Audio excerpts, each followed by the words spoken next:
아니야. 저도 번장 먹는 사건 안 힘드세요? 힘드시면 진짜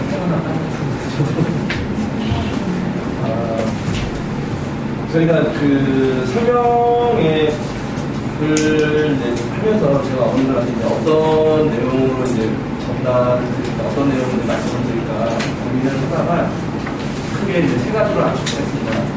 첫 번째는 제가 이제 고등부를 위주로, 이제 고등학생들 위주로 수업을 진행을 하고 있는데, 중학교 때 그 상위권을 이제 그 랭크했던 아이들도 고등학교 올라와서 이제 무너지는 경우가 벌어지고, 그리고 고등학교 때 이제 다른 과목들은 워낙에 이제 특히 이제 수학이나 영어나 이런 과목들은 저학년 때부터 이제 계속 공부를 해와서 아이들이 이제 적응을 한 반면에 과학 같은 경우는 이제 적응을 되게 힘들어하는 경우가 좀 많았어요. 그래서 오늘 제가 말씀드린 내용을 세 가지로 압축을 드리면 첫 번째는 고등학교 올라가서 이제 왜 힘들어 하는지 그 원인을 저희가 이제 알고 있어야지 그거에 대해서 대처를 할 수 있으니까 그래서 그 이유에 대해서가 첫 번째. 그리고 두 번째.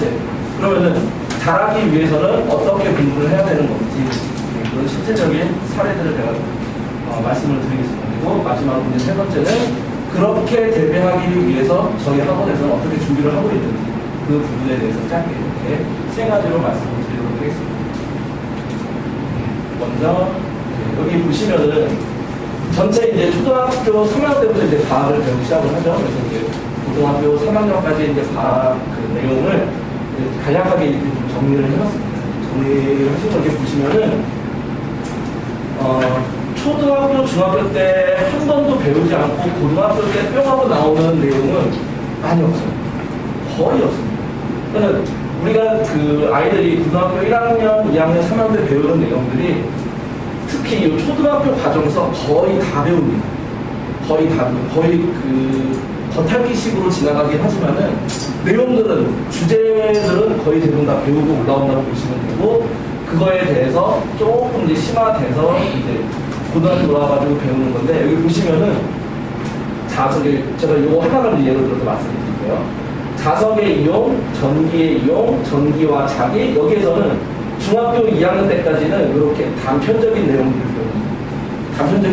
배우는데 얘네들이 싹 다 합쳐져서 발전과 신재생 에너지인데 제목만 보면은 별로 이렇게 연관이 없어 보이지만 여기서 이제 배우는 게 전자기장에 대해서 이제 배우는 거예요. 전자기 유도, 전자기장 뭐 이런 것들을 배우는 거는 여기에 있는 내용들이 싹 합쳐져서 여기에 하나의 단원으로 넘어가는 거고 그게 이제 물리 원으로 이제 가서 심화가 되는 거거든요. 보시면 이제 대부분의 내용들이 그렇게 진행이 됩니다. 그러니까 저희가 고등학교 올라가서 배우는 과학 내용은 거의 대부분이 초중등 때 배웠던 내용 그리고 플러스 알파 조금 새로운 내용은 조금 들어요. 아이들이 올라가가지고 처음 배우는 내용들 예를 들면 이제 물리에서는 뭐 상대성 이론이라든지 이런 것들이 이제 좀 그리고 용어가 조금 새로워지는 거고요. 그러니까 내용을 몰라서 고등학교 때 과학이 안 나온다 이거는 아닙니다. 그러니까 하위권 아이들은 워낙에 이제 공부하는 양이 적은 거고요. 우리가 중상, 상위권, 극상 이렇게 올라가면은 다른 과목들에 비해서 과학 점수가 낮게 나오는 이유는 개념이 아닙니다.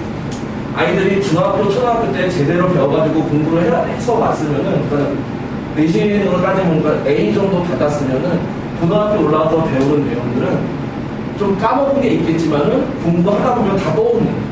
그러니까 개념적으로 안 되는 거는 아닙니다. 그러면 왜 고등학교 올라가지고 중학교 때까지는 상위권을 유지하던 아이들도 고등학교 올라와서는 왜 안 되느냐. 그 이유는 첫 번째는 그 배우는 이제 그 내용은 아까 말씀드린 것처럼 이렇게 쭉 이어져 오지만은 문제의 형태가 바뀝니다. 그러면 여기에서는 감정들이 너 이거 아니? 이런 내용인 거 아니? 이런 걸 물어봤다라면은 초등학교, 중학교 때는 고등학교 때는 제일 중요한 게 추론 능력이에요. 그러니까 정확한 개념을 가지고 이게 이렇게 됐는데 왜 이렇게 됐는지 설명해라. 뭐 이런 식이에요. 문제 형태 자체가. 그러니까 중학교 때는 시험 보기 한 2주일 전 뭐 이쯤에 바싹 공부해가지고 막 문제풀이 하고 하면 A가 나와요. 근데 고등학교 때 그렇게 해가지고 A가 나오는 경우는 없습니다. 그러니까 A가 아니고 고등학교 1등급이 나오는 경우는 없습니다.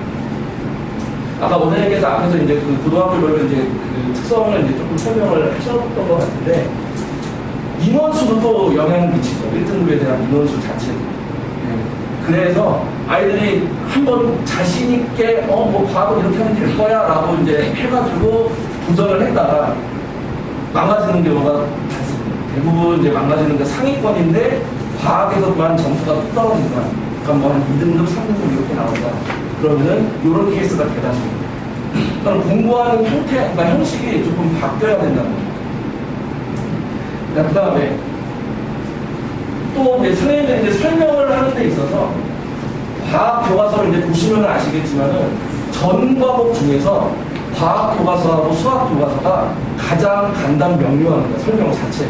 문장을 보시면은 위사용과 그게 많이 안 들어가 있어요. 뭐 이거는 이렇게 돼서 저렇게 해서 뭐 이건 이렇게 되면 뭐 어떻게 되냐 뭐 이런 식이 아니라 명제 자체가 단순 명료합니다. 과학 같은 경우는 A는 B다 이런 형태예요. 근데 이거를 이제 아이들이 5개념을 쌓아가는 경우가 많습니다.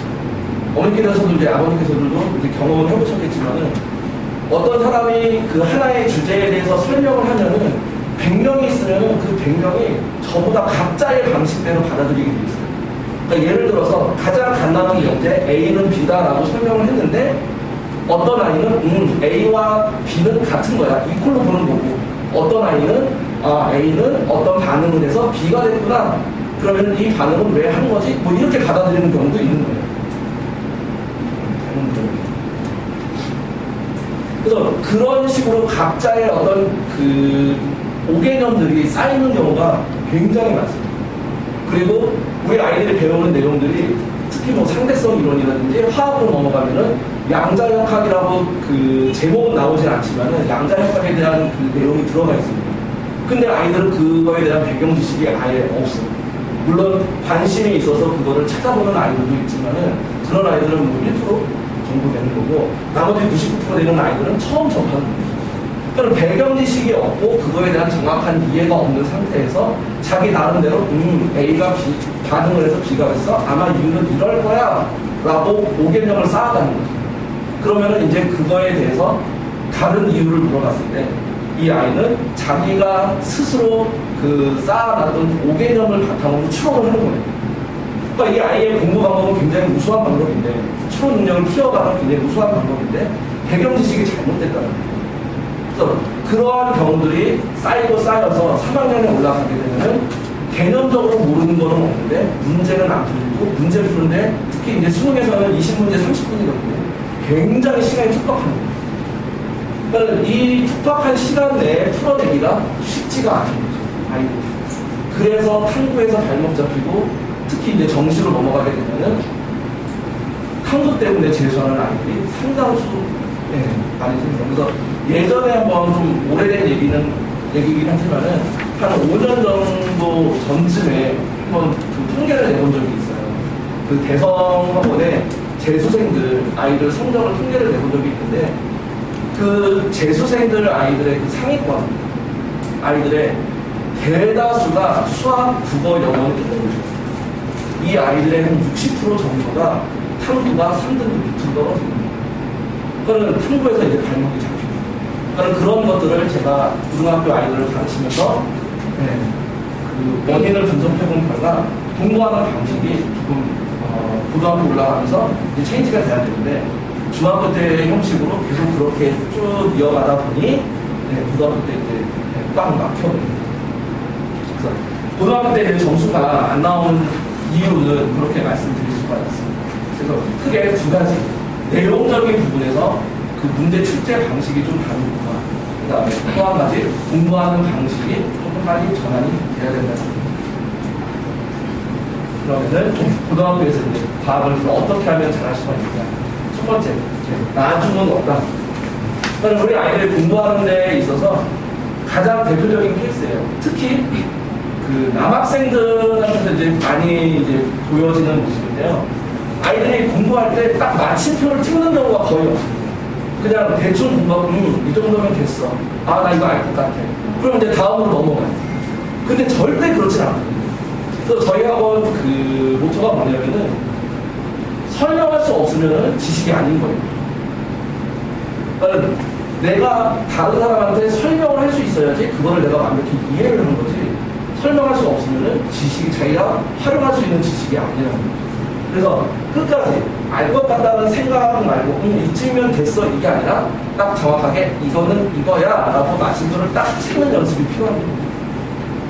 그래서 이것을 우리가 선생님들도 가르치실 때 어떤 지식의 전달로 끝나면 안 됩니다. 그러니까 지식의 전달을 하는 방식은 중학교 때부터 아이들이 했던 방식이에요. 근데 아까 제가 처음에 말씀드렸다시피 그런 식으로 공부해가지고는 극상위권으로 올라가기가 쉽지가 않습니다. 아이들이 워낙에 영민하게 움직이는 아이들이라서. 그래서 가르치는 선생님들도 그냥 지식의 전달이 아니라 지식과 지식 사이의 연결고리들을 아까 제가 말씀드린 것처럼 배경 지식을 활용을 해서 아이들이 추론할 수 있는 그런 식으로 지도를 해야 된다는 거예요. 그다음에 두 번째는 내가 만든 노트, 다른 사람이 만든 노트가 아닙니다. 본인 스스로가 만든 노트가 필요해요. 왜냐하면 다른 사람이 정리해 놓은 거는 그러니까 고등학교 인강 수업을 보시면은 스타 강사님들 보시면은 서브 노트가 나와요. 보시면은 아마 이제 형이나 누나 큰 아이가 있으셨다면 아마 보신 적이 있으실 수도 있어요. 굉장히 잘 만들어져 있어요. 누가 봐도 우와 이것만 있으면은 완전 내가 시험 잘 볼 수 있을 것 같아. 근데 아니에요. 제가 정리하지 않은, 자기 스스로 정리하지 않은 노트는 써먹지를 못합니다. 그러니까 저도 제 제자들이 썼던 노트들 다 가지고 있어요. 다 가지고 있습니다. 그걸 다 스캔 떠가지고 다 파일로 저장해 놓고 있어요. 애들한테 안 나눠줍니다. 그거 나눠주면 되게 편해요. 저는 수업 자체가. 왜냐면 제 판서 내용이 노트에 다 들어가 있어요. 그러니까 아이들은 수업이 굉장히 편해지는 거예요. 판서 내용이 다 들어가 있으니까 그냥 듣기만 하면 되는 거예요. 근데 안 줍니다. 제가 아이들한테. 안 주는 이유는 본인이 스스로 만들어가요. 그래야지 그때 내가 이걸 정리하면서 느꼈던 그 상황이라든지 이런 것들이 다 떠오릅니다. 그리고 제일 중요한 거는 자기가 스스로 정리하면서 뭐가 나오냐면은 그냥 글씨 연습이 아니에요. 글씨 연습이 아니라 내용을 자기가 추가해서 연결고리를 만드는 거예요. 그러다 보면 뭐가 생기느냐. 요 내용이 있고 이거랑 비슷한 내용이 여기에 이어지는 내용이 있는데 연결고리가 없어요. 필기되어 있는 게. 그러면 그게 이제 궁금해지는 거예요.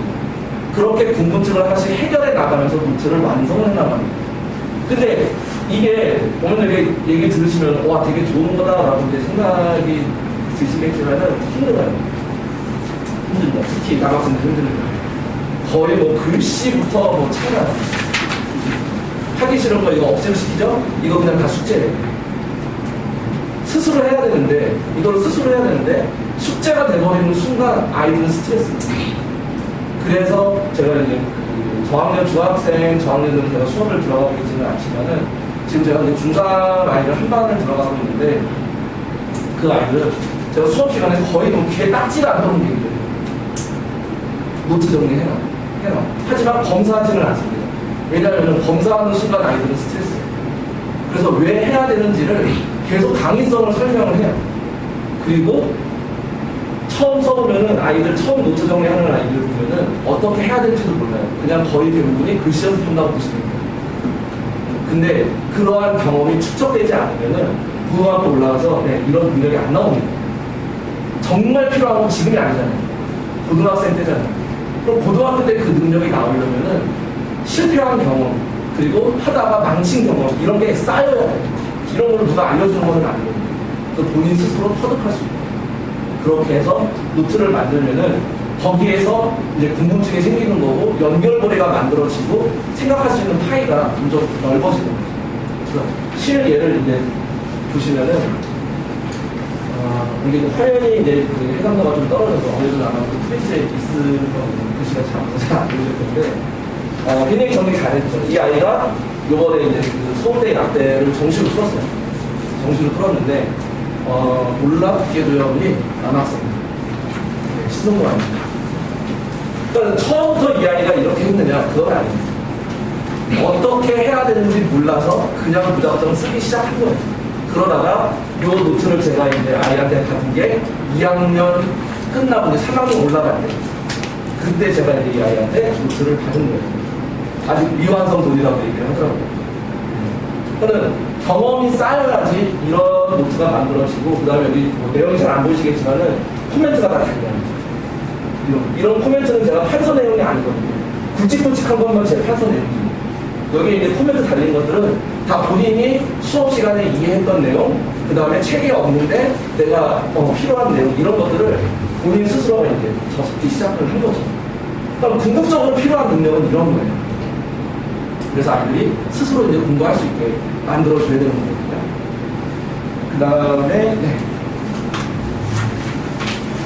짧게 말씀을 드리겠습니다. 자, 그래서 저희가 중요하게 이제 생각하는 게, 네, 단계별로 이제 반복을 시키는 건데요. 저희 그 과학 강좌는 크게 3가지 단계로 진행이 됩니다. 아이들한테, 네, 한 번에 뭐 이제 어려운 내용을 쭉 이렇게 가기보다는, 네, 베이직, 그 다음에 챌린지, 어드밴스드 해가지고 총 3개 단계로 나누고요. 네, 베이직 코스 같은 경우는 입문 단계입니다. 아이들 공부할 때 일단 첫 번째 재밌어요. 아니, 수업이 재밌다, 뭐 이것도 중요하지만은 진짜 중요한 거는 그 과목에 대한 흥미가 생겨야 돼요. 근데 그 흥미를 만들어주는 거는요, 교과에 있는 그 내용보다도 이 교과의 과정이 어떻게 연계되는지, 우리가 사회에서 어떻게 녹아나는지, 이런 것들을 같이 연결고리를 만들어주면서 흥미를 이제 만들어줘야 되는데, 그걸 해주는 게 이제 베이직 단계고요. 그래서 여기에서는 개념 자체는 어렵지 않습니다. 개념 자체는 어렵지 않고, 굵직굵직한 개념들 쭉 설명해주고, 너희들이 배울 내용들은 앞으로 이런 거야. 재밌겠지? 뭐 이런 식의 이제 진행이 되고, 문제의 난이도도 상위급 문제는 없습니다. 중하위급 문제로 진행이 된다고 보시면 되고, 그 다음에 이제 챌린지로 넘어가면은, 요게 이제 실질적인 내신 대비라고 보시면 됩니다. 고등학교 2학년 내신입니다. 그래서 실전 단계로 넘어가고, 개념이 조금 심화되고, 그거에 대한 연결고리도 조금씩 좀 어려워집니다. 용어 자체도 좀 어려워지고. 그 다음에 각 학교별로 이제 내신 기출 심화 문제들을 다루기 시작합니다. 그리고 나서 이제 끝판왕이죠. 어드밴스 코스. 여기에서는, 네, 수능까지 우리가 다룰 수 있는 수능 기출 문제들로 구성이 됩니다. 그러니까 개념, 심화 개념은 여기 챌린지 코스까지만 넘어가도 심화 개념까지는 다 끝나요. 근데 어드밴스로 넘어가면은 여기에서는 문제를 어떻게 풀어낼 것이냐. 심화된 문제를. 시간, 그것도 중요한 건 없는 시간 내에 풀어야 돼요. 그러니까 배경고 같은 경우는요, 지금 화학 같은 경우는 배경고 화학 2학년 화학 1 같은 경우는 30문제예요. 30문제인데 난이도가 쉽냐? 그렇지도 않아요. 아이들이 시간 내에 대부분 아이들이 시간 내에 그래서 그런 어떤 문제들을 시간 내에 풀 수 있는 그런 능력을 키워주는 단계가 어드밴스 코스라고 보시면 됩니다. 그래서 저희가 자연스럽게 반복이 되도록 이제 유도를 하고 있는 거고요. 그 다음에 각 단계에서 선생님들이 들어가셔서 아이들이 배운 내용이 이렇게 연계됩니다. 그러니까 단순하게 아까 말씀드린 것처럼 이 내용을 아니 모르니 이게 아니라 이 내용을 가지고 이 내용을 설명해 볼래? 뭐 이런 식으로 유도를 해나가는 거죠. 그래야지 아이들이 생각의 파이가 커지는 거고, 그리고 고난도 문제를 만났을 때 시간 내에 풀어낼 수 있는 거예요. 저희가 굳이 이렇게 3단계로 나누는 이유는 아이들을 자연스럽게, 그리고 성취감이 있어요. 이번에 선생님 그럼 우리 심화로 들어가는 건가요? 이제 우리는 심화로 들어갈 거야. 그러면 너희들 각오를 단단히 다져야 돼. 제가 베이직에서 챌린지 넘어갈 때는 좀 그렇지는 않은데, 여기 챌린지에서 이제 어드밴스 넘어갈 때는 아이들한테 겁을 많이 줍니다. 실제로 어렵기도 하고 아이들이 도망도 많이 가요. 화학이 싫어. 처음에 막 화학 좋아하다가 여기에서 딱 만나고 이거는 내 과목이 아니다. 특히 이제 여학생들 같은 경우는 도망을 많이 해요. 끝까지 이제 남아있는 아이들도 있긴 하지만은, 그래서 그 전에 들어가기 전에 이미 힘들다라고 조금 과장해서 좀 얘기를 해요. 그래서 아이들이 마음가짐을 좀 다르게 해서 넘어갈 수 있도록 네. 그래서 어머님께서 이제 많이 궁금해하시는 것 중에 하나도 이제 뭐냐면은, 그러면 교재를 뭘 쓰느냐? 여기에서 제가 하나 짚고 넘어가죠. 특히 이제 중학생 어머니들께서 이제 과학은 하이탑, 이게 거의 뭐 공식처럼 되어 있어요. 과학은 하이탑. 그러니까 하이탑이라는 주제가 나쁘다라고 말씀드리는 건 아니에요. 하이탑이라는 주제가. 저는 굉장히 이제 잘 만들어진 교재고, 근데 제가 이제 화학을 담당하고 있는데, 화학 같은 경우는 요거 빼놓고는, 가운데 시네티쿠스 빼놓고는 전부 다 이제 제가 만들어낸 교재를 이제 쓰고 있는데, 그냥 저랑 안 맞는 거예요. 하이탑이라는 저랑은 안 맞는 거고, 다른 뭐 물리 선생님도 마찬가지고, 네, 통합과학도 마찬가지고. 그러니까 이게 뭐냐면은, 하이탑 잘 만들어진 교재이긴 하지만은, 내신과 수능을 다루기에는 문제 자체가 조금 선생님들이, 많이 이제 그 참고하시는 문항들이 아닌 거예요. 그리고 그 포커스 자체가 중학생들이 선행할 수 있는 뭐 영재고나 과거를 위해서 선행할 수 있는 그런 내용들로 포커스가 맞춰져 있어서 내용들도 굉장히 반대해요. 그러니까 어떤 학생들은 특히 이제 남학생 같은 경우는 하이탑을 푸는 것 자체가 프라이드가 있고요. 나 어려운 거 해. 그래서 막 일부러 가방에 넣어도 되는데 일부러 이렇게 손으로 주시고 하이탑 이렇게 들고 다녀요. 뭐 프라이드가 좋죠. 네, 거기가 이제 다 좋은데 고등학교 올라가서 내신 대비하기에는 아무래도 조금, 왜냐면은 내신 문제를 크게 이제 두 가지로 나누잖아요. 난이도가 쉬워서 아이들한테 실수를 유발하는 문제, 그리고 등급을 가르는 킬러 문제, 이렇게 이제 두 가지로 나누는데 이 두 가지를 다 같이 다룰 수 있는 교재가 시중에 나와 있는 것 중에서는 많이 없습니다.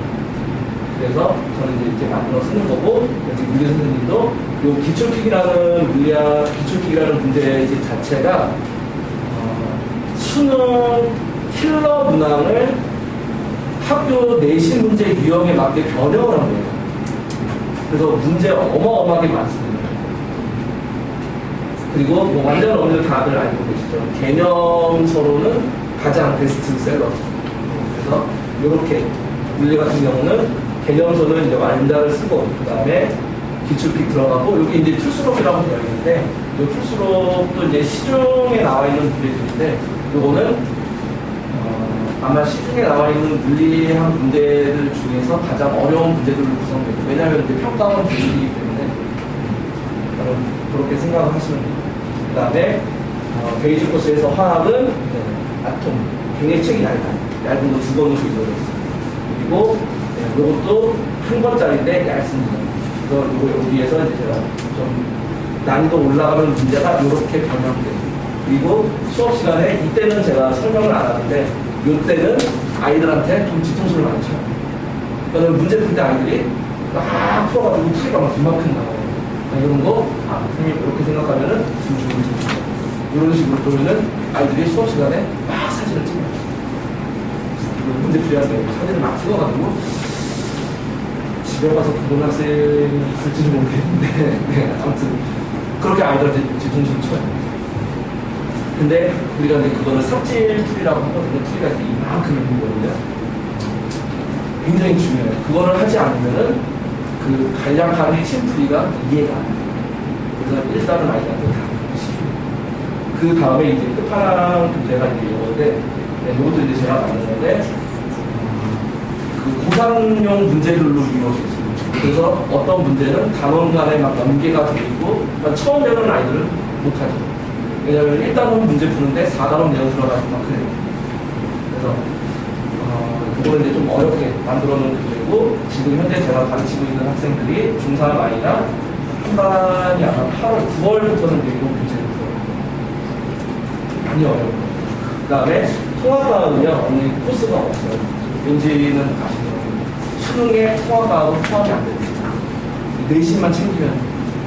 그래서 자기는, 어떤 학생들은 이제 좀 성격이 꼼꼼한 학생들 같은 경우는 이 통합과학을 뛰어넘고 원과정 들어가는 거를 거부하는 학생들이 있어요. 저는 이거 안 했는데 이거 할 수 없어요, 선생님.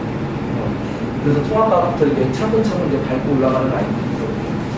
통합과학은 1학년 때 내신만 나오면 돼요. 그리고 요 1학년 때 통합과학 내신을 저희가 뽑아내기 위해서 저희 학원만에 특별 프로그램이 있습니다. 그거는 제가 이제 내신 고등학교 예비고 설명회 때 다시 또 자세하게 말씀드리도록 하겠습니다. 그래서 과정별 교재가 이렇게 진행됩니다. 그래서 저희 학원에서 진행하는 이제 반 설명을 드립니다. 먼저 요게 이제 제가 들어가고 있는 중3반 딱 요거 한 반인데 이 아이들이 이제 8월 말까지 챌린지 코스가 끝납니다. 챌린지 코스가 끝나고 어둠의 숲이 들어가면은 보시면 아시겠지만은 한 달에 한 달원이 안 끝나요. 그러니까 여기서도 제가 이제 어머님께서 어머님께 드리고 싶은 말씀이 있는데 진도를 빨리 빼기를 원하시는 어머님도 굉장히 많으세요. 예전보다 많이 줄었는데 예전보다는 많이 줄었거든요. 예전에는 막 어머니들 10분이면 10분 다 그냥 진도를 빨리 빼달라, 3개월 방학 동안에 화학 한번 끝내라, 뭐 굉장히 이제 그런 것들을 많이 요구를 하셨는데 요즘은 이제 많이 줄어드시긴 했지만은 그래도 이제 좀 있는데 어머니 솔직히 말씀드리면 진도를 끝내잖아요. 방학 동안에 끝냅니다. 저희 끝낼 수 있습니다. 하지만 그걸 끝내면은 선생님과 어머님 머릿속에서만 끝냅니다. 아이들이 응용이 안 됩니다. 저는 실질적으로 어머님께서 이제 예전에 되게 유행했던 방법인데 탐구는 방학 때 끝내고 학기 중에는 국어, 영어, 아니 수학이랑 영어에 집중. 근데 그러면은 또 탐구 몰빵해가지고 또 끝내고. 방학 때만 이제 탐구를 끝내려고 하시는 어머님들이 되게 많으셨어요. 근데 겨울방학 때 빡세게 공부를 해서 이 아이들이 3월, 4월, 5월 뭐 이때 특히 이제 고1인데 고2거를 선행하는 학생들이 과연 내신이 아닌데, 내신이 없는데 공부를 할까요? 그것도 치열하게 공부를 할까요? 안 합니다. 그러면은 겨울방학 때 화학이 끝나서 여름방학 때 물리를 들어간다. 그러면은 이 아이는 그냥 화학은 배우게 그냥 날아가는 거예요. 저는 아까 처음에 말씀드린 것처럼 이제 반복을 자연스럽게 유도하기 위해서 제가 이렇게 코스별로 나누는 건데 진도를 너무 빨리 빼는 거를 본인께서 선호하시지 않는 게 저는 좋다라고 보고 싶어요. 또 그렇다고 해서 저희 선생님들이 저 포함해서 막 진도를 막 지지부진하게 쭉 끌고 나가고 그러지는 않아요. 빨리빨리 끝내서 반복을 하기를 원하는 거지. 그래서 좀 많이 어려워서 여기 어드밴스드 같은 경우는 많이 어려워서 처음을 좀 길게 잡고 있고요. 그 다음에 중3 화학 원반이 있는데 이 아이들이 이제 베이직이 끝납니다. 베이직이 끝나고 7월부터 챌린지 코스가 들어가고 이게 11월에서 12월 요쯤에 이제 끝날 거예요. 그래서 이 아이들이 12월 아마 겨울방학 때겠죠. 12월 말쯤 될 거예요. 그래서 이때 어드밴스드 코스가 들어갈 거고 물리학은 지금 진행하고 있습니다. 진행하고 있고 이 진행하고 있는 내용이 9월에 끝날 거고 그래서 10월부터는 이제 챌린지 코스 들어가는 반이 현재 진행되고 있고요. 그 다음에 화학 시작반이 있습니다. 여름방학 때 개학을 하는 거고 시간이랑 의미를 노력해주고 이 아이들은 7월에 시작해서 지금 9월과 11월 요쯤에 이제 내신이 있어요. 중간고사, 기말고사. 그래서 그 내신은 제가 따로 적어놓지는 않았는데 그래서 이제 좀 전체 1년치인데 전체 1년치를 6개월 과정인데 대략 한 4개월 코스라고 보시면 됩니다. 내신 대비 기간이 한 달 한 달이 빠지기 때문에 그래서 이 아이들은 12월에 끝내고 겨울방학 시작할 때 챌린지로 넘어갑니다. 그리고 여름방학 때는 요 평일 오전에 개강을 하지만은 이게 여름방학이 끝나면 주말로 옮겨갈 거예요. 대부분 아이들이 주말 시간이 되기 때문에 그 다음에 물리도 역시 마찬가지 평일 오전에 개강을 해서 똑같이 한 11월쯤에 그쯤에 끝나고 물리 같은 경우는 아니 솔직히 예전에 저희가 공부할 때만큼 물리가 어렵지는 않아요. 예전에 저희 공부할 때는 물리는 그냥 저 세상에 진짜 잘하는 애들만 건드는 거 이제 그랬는데 지금은 요 역학 단원이 이제 좀 많이 어렵고요. 나머지 부분은 많이 쉬워졌습니다. 문제 자체도 쉽게 나와요. 그래서 조금 이제 짧게 기간을 잡았고요. 12월쯤에 똑같이 챌린지를 들어갈 거고요. 그 다음에 통합과 시작반은 주말반이에요. 그래서 요 두 개 반이 있고, 요번 기말고사가 끝나는 그 주부터 진행이 될 겁니다. 그래서 완전 통합과로 진행이 될 거고, 이제 기말고사가 끝날 때 12월쯤 되면은 물리랑 화학이랑 반이 나눠질 거예요. 물리와 같이 해도 되고, 아니면 화학이나 물리 한 과목만 먼저 진행을 해도 되고, 그 다음에 통합과학을 한 번 더 도는 아이들도 있어요. 보통 이제 외고나 아니면 자기가 이제 문과 쪽으로 갈 건데 내신으로 대학을 진학을 해야 되는 학생들은 통합과학을 한 번 더 반복하는 경우도 있어요. 자, 그래서 이제 진행하는 반은 크게 이제 이렇게 되는데 지금 중상과학 진행 반도 있어요. 중상과학이 이제 8월에 끝나고 이제 9월부터 통합과학 시작하는 이런 반도 있어요.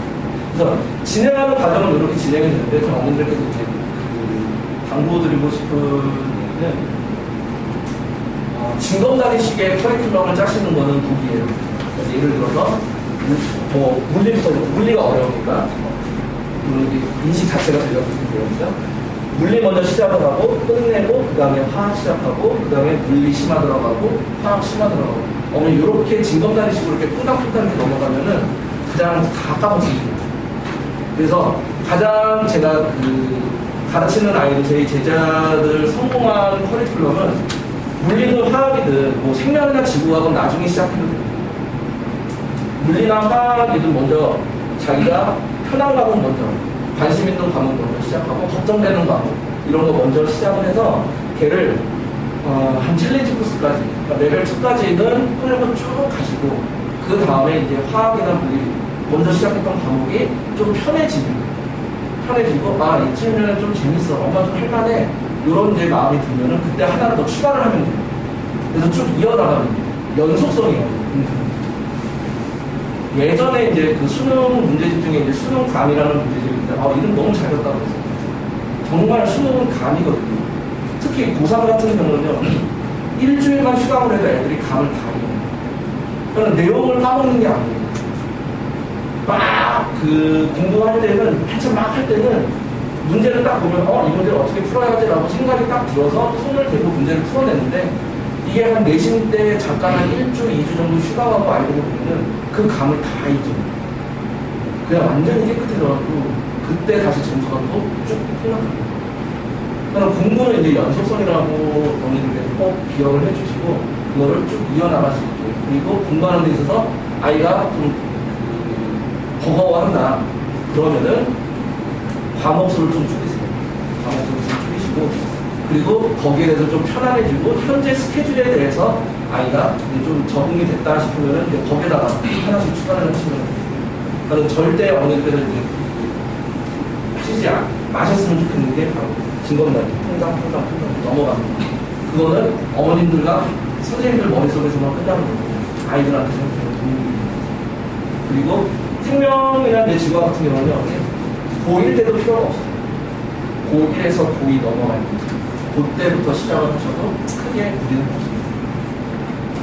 그 다음에 이제 여기서는 이제 제가 준비한 내용이 끝나는데 보너스로 제가 하나만 더 말씀을 드릴게요. 시간이 좀 부족해가지고 내용을 준비를 안 했던 건데 어머니께서 이제 많이 궁금해하셨던 게 이제 뭐냐면은 고등학교 올라가서 선택과정이죠. 어떤 과목의 선택이 유리하냐. 크게 두 가지로 나눠서 봤습니다. 내신이냐, 수능이냐. 내신은요, 어머니 선택 기준은 딱 하나입니다. 선택 인원수예요. 등급을 받아내야 되기 때문에 어떤 과목을 선택했을 때, 예를 들어서 자기가 물리가 너무 좋아서 물리를 선행을 많이 해가지고 물리만큼은 잘했어. 그러면 이 학생은 그냥 물리 선택하는 거예요. 인원수에 상관이 없어요. 인원수가 뭐 1등급이 2명이든 3명이든 상관이 없습니다. 근데 그게 아니라면은 인원수가 좀 많은 과목을 선택을 하셔야 됩니다. 예를 들어서 똑같이 전교 4등 했는데 어떤 아이는 1등급이고 어떤 아이는 2등급이고, 그런 등급당 인원수가 심각한 학교, 과천의 이제 그 과천고 같은 경우는 1등급이 화학 같은 경우 2명이에요. 중앙고 같은 과천중앙고 옆에 있는 과천중앙고 같은 경우는 3명입니다. 그건 전교 3등까지 4등 하면 2등급입니다. 그러니까 이런 경우도 이제 발생할 수 있기 때문에 일단은 인원수가 좀 되는 학교다. 그 학교는 워낙에 이제 전교생이 이제 적어서 그런 건데 인원수가 좀 된다. 특히 뭐 부흥이나 뭐 이렇게 된다. 그러면 인원수 많은 거. 내신은 무조건 인원수 많은 거. 어차피 이제 세 과목 선택하는 거잖아요. 내신 같은 경우는. 과중이면 부흥 같은 경우는 이제 네 과목 다 보는 거니까. 그런 건 이제 크게 이제 문제는 안 되는데. 인원수 많은 쪽 대신에 그 다음에 수능은요 언니 수능은 언니가 정해져 있습니다. 생명 지구과학 자기가 생명과 지구과학을 저주한다. 그게 아니라면은 그냥 생명 지구과학 선택하면 후회는 안 해요. 근데 생명과학 다 배워야 돼. 지구과학 막 짱 돌리는 데가 어떻게 다 배워? 막 이러는데요. 암기가 없는 과목은 없어요.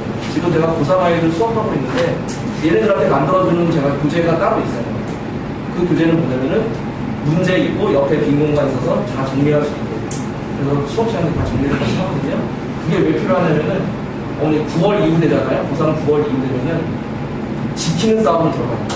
그때 가가지고 새로운 걸 알아낸다? 수능 때 못 써먹으면 돼. 그러니까 자기가 알고 있는 거를 충분히 써먹을 수 있게 지키는 싸움을 해야 되는데 그 지키는 싸움을 할 때 제일 많이 필요한 게 제일 중요한 게 뭐냐? 아까 제가 말씀드린 것처럼 내 흔적이에요. 내가 공부한 흔적. 그러니까 그 흔적을 가지고 이제 계속 반복을 해야 되거든요. 그러다 보면은 어떻게 되느냐? 자동으로 암기가 돼요. 내 문제 풀이 과정, 논리의 흐름이 암기가 됩니다. 그러니까 결국은요, 막판에 가서는요, 암기가 빠질 수가 없습니다. 모든 건 수학이라고 다르지 않습니다.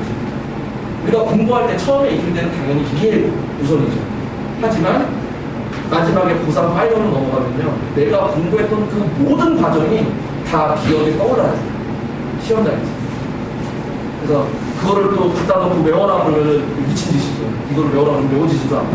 그래서 아까 말씀드린 것처럼 반복을 통해서 스스로 외워지게 돼요. 그렇게 진행을 해야 돼요. 그래서 수능 탐구는요, 크게 자기가 싫다, 이건 너무 싫다, 이게 아니라면은 생명지구가 선택했을 때 후회는 없어요. 인원수가 가장 많고. 그리고 그 1등급의 변동 폭이 그렇게 크지가 않아요. 여기다가 하나만 더 말씀드리면은 화학도 틈새 시장 제가 뭐 화학을 맞춰서 그런 거는 아니고요. 요번에 화학 1등급 컷이 굉장히 좋아요. 이걸 컴파운드 모드가 1등급 컷이 상당히 좋습니다. 예를 들어서 물리는 만점의 표준 점수가 70이에요. 근데 화학은 1등급 컷 지금 42인가 44가 이렇게 나오고 있거든요. 1등급 컷에 걸리는 학생이 70점이 넘어가요. 저는 같은 동점으로 치면은요 표준 점수가 차이가 좀 나요. 화학도 아이가 만약에 자신 있어 하면은 자신 없으면 안 돼요. 자신 없으면은 그냥 생명지구 하게요. 근데 자신 있으면 화학도 대안이 될 수 있는 거죠. 그거에 대해서 제가 고등학교 설명할 때 그때 더 자세하게 말씀드리고요. 오늘 이제 제가 준비한 내용은 여기까지고 어머니께서 이제 오늘의 하이라이트입니다. 그래서 많이 힘드실 거예요. 사탕 준비하시면 확실히 당충전 하시고요. 우리 실장님 설명하실 때 정말 문과 되게 크게 열고 굉장히 중요한 시간입니다. 그리고 네.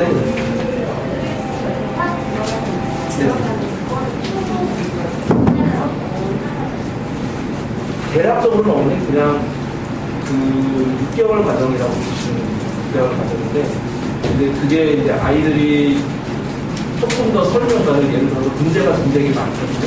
단원마블 같은 경우는 180문제 이렇게 들어가 있어요. 근데 그거를 아이들이 이제 잘 받아들이면은 빨리빨리 끝나는데 그게 안 되면 제가 180문제 다 풀어줍니다. 저희가 이거 궁금해하는데요. 그 다음에는요, 만약에 화학을 이제 그 선택을 할 거다, 수능에서. 만약에 그 다음까지 넘어가게 되면은, 그러니까 어드밴스 코스까지 이제 아이가 무난하게 넘어가면은 대부분 화학을 선택을 해요. 수능에서. 그러면은, 그때부터는 어머니 그냥 수능 대비가 됩니다. 지금 말씀을 해주시죠. 네네. 저희 아이가 시험이 없는 거예요. 제가 책임진다고. 더 궁금하신 내용 있으시면은, 끝나고, 나눠서 얘기 나누고, 이상을 마치겠습니다.